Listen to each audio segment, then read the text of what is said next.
I saw a video a little bit ago where somebody was saying what's going to happen when the bubble bursts and none of us can afford to live anymore. And I know this is going to seem really unrelated, but I promise it's way more related than you think it is. I need you to look into the West Virginia coal towns. A couple examples of towns like this would be Thurman, West Virginia, or Cass, West Virginia. These are mostly in like Raleigh, McDowell County, places where the coal is basically the only industry. Now, if you're not from Appalachia, you maybe don't know what a coal town is. I'm going to tell you what a coal town is. Coal town is a town that is owned by a company. This company owns the coal mine that is in said town. And back in the early 20th century, the early 1900s, through about the mid 30s, and I can get more into Blair Mountain and such if y'all would really like, because Lord knows my coworkers have heard my dissertation on it. These companies came in and they bought up land in West Virginia for cheap where these mines were. They built up towns. They built company housing, company stores, a company doctor. Everything in the town was owned and paid for by the company. The doctor that saw you when you were sick, the grocery store where you went and got your groceries, the school that was educating your children. All of this was owned by the company. And in owning all of this, the company could also set prices of everything. Now, there was another side to this, and that is Colescript. Colescript is company money. It's essentially monopoly money. And that's what these people were paid in. That's what these workers that were risking their lives in these unsafe mines were being paid in, was essentially monopoly money. This monopoly money was only good at the company store. So if you live in the town of Cass and you only have Colescript for the company that owns the town of Cass, that money cannot be spent in the town of Thurman that is owned by a different coal company. So if you don't like the doctor that's in your town, you can't go see a doctor in another town unless you got some kind of cash somewhere from another job. And I'm going to go out on a limb and say that if you're living in company housing, working in the company coal mine, and shopping at the company grocery store, you don't have any money. And that is what is going to happen if we get to the point that the average American cannot afford their basic everyday essentials.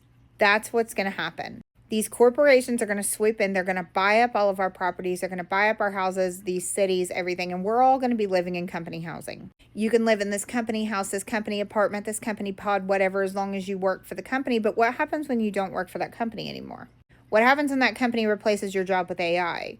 Now, not only have you lost your job, you're homeless, and you don't have any money saved, because eventually they will try to pay you in whatever the next variation of Colescript will be. We've already seen this happen. If you're asking, how did this go away? How did we stop doing this? It was a fucking bloody fight to get out of it. To get out of this situation, the United States government had to fire upon its own citizens to get their protests to stop.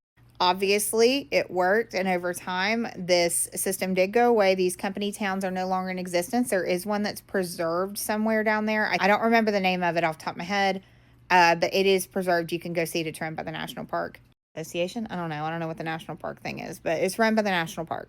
My grandfather, a man that grew up in Eastern Kentucky in the 20s and 30s and was a D-Day veteran at age 19, always told us that you have to know where you came from to understand what's coming. The United States education system has done a really good job of not teaching us anything past World War II or just kind of glossing over it or anything, because that's when people started fighting back.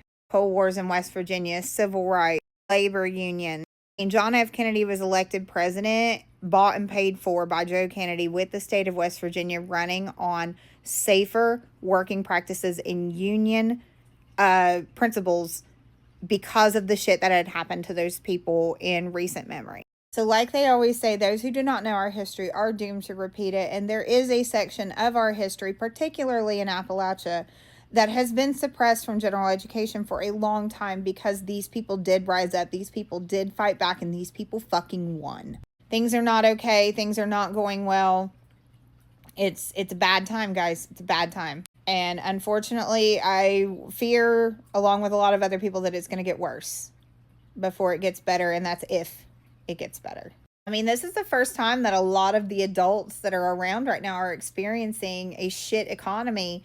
The last generation, which is mine, the older millennials, we were in college during the last Great Recession, during the housing market collapse and all of that. we didn't own anything. A few of us did, but most of us didn't own anything. Most of us were still in college. So this is a lot of our first time kind of navigating this thing, and a lot of us don't have our parents or the safety nets to fall back on like we used to as well. So anyway, do yourself a favor and look up some coal towns in West Virginia and see what a living hellhole that was, and let's make sure we don't end up back there, shall we? Anyway, I can get more into Blair Mountain one day if y'all are interested, but in the meantime, yeah, you need to be paying attention. I will see you all later. Love you. Take care of yourself and hang in there. It has to get better, right? That's what I'm telling myself anyway. I love you. Bye.